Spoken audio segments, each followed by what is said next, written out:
கழகத்தினுடைய விவசாய அணியினுடைய தொழிலாளர் அணியின் செயலாளராக தலைவராக பொறுப்பேற்றிருக்கக்கூடிய நம்முடைய அருமை சகோதரர் மதிவாணன் அவருடைய இல்லத்தில் அவருடைய இளைய மகன் கதிரவன் மௌனிகா அவர்களுக்கும் திருமண விழாவை நடத்தி வைத்து அதே நேரத்தில் மணக்கோலம் கொண்டிருக்கக்கூடிய மணமக்களை வாழ்த்தக்கூடிய ஒரு சிறப்பான வாய்ப்பை நான் பெற்றிருக்கிறேன். அதற்காக நான் அளவு கடந்த மகிழ்ச்சி அடைகிறேன். நான் பல்வேறு வகைகளில் இந்த விழாவில் பங்கேற்கிற போது மகிழ்ச்சி அடைந்திருக்கிறேன். ஒன்று, மதிவான இல்லத்தில் நடைபெறக்கூடிய மணவிழா நிகழ்ச்சி. ரெண்டாவது மகிழ்ச்சி என்னன்னு சொன்னீங்கன்னா, கலைஞர் வளர்ந்த மண்ணில், கலைஞர் வளர்த்த மண்ணில், இந்த திருவாரூர் மண்ணில் நடைபெறக்கூடிய மணவிழா இந்த நிகழ்ச்சி. அப்படிப்பட்ட திருவாரூரில், அதுவும் தலைவர் பெயரால் அமைந்திருக்கக்கூடிய இந்த கலைஞர் கூட்டத்தில்,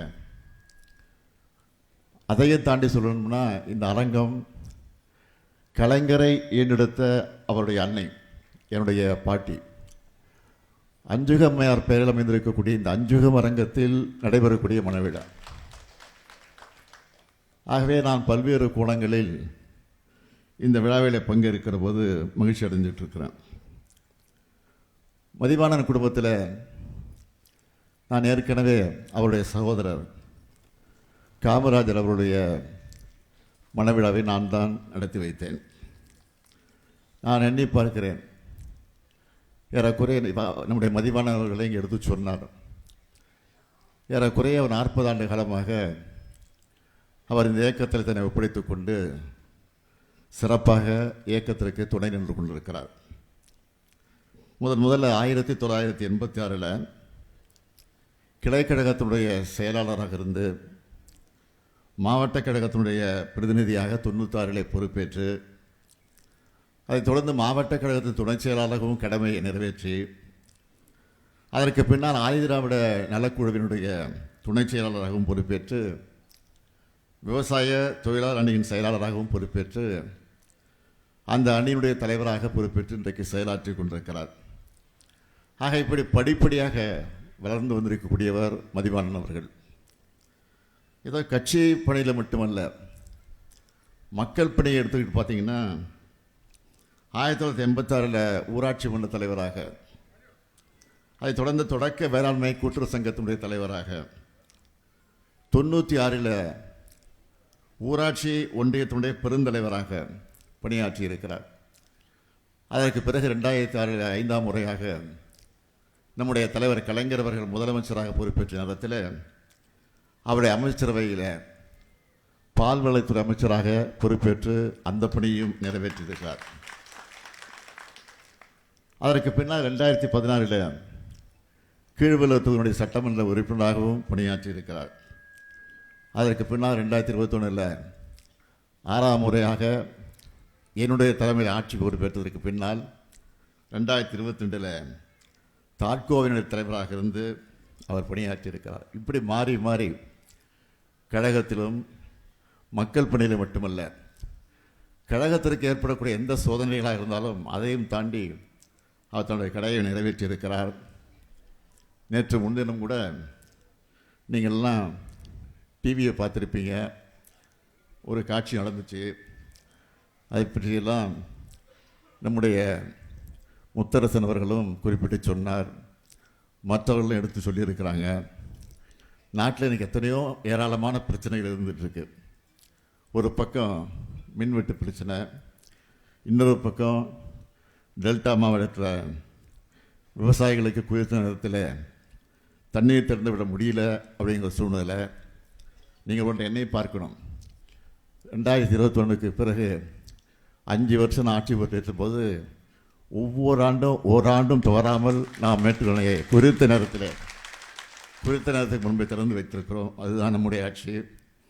ஆனால் இதையெல்லாம் எடுத்து சொல்லி எதிர்க்கட்சியினுடைய தலைவராக இருக்கக்கூடிய நம்முடைய உதயநிதி அவர்கள் விளக்கமாக விரிவாக சட்டமன்றத்தை பேசி இருக்கக்கூடிய சூழ்நிலையெல்லாம் எடுத்து சொல்லி அதன் மூலமாக முதலமைச்சர் அவர்கள் பதில் சொல்ல வேண்டும் என்று கேட்டிருக்கிறார். ஆனால் சட்டமன்றத்தில் முதலமைச்சராக இருக்கக்கூடிய என்ன பதில் சொன்னார்? எங்கே காணோம், உங்கள் அப்பாவை காணோம், இதை சொல்லியிருக்கிறார். அப்பா அங்கே தேடாதீங்க, மக்கள் மனசில் பதிந்திருக்கிறான். அது போய்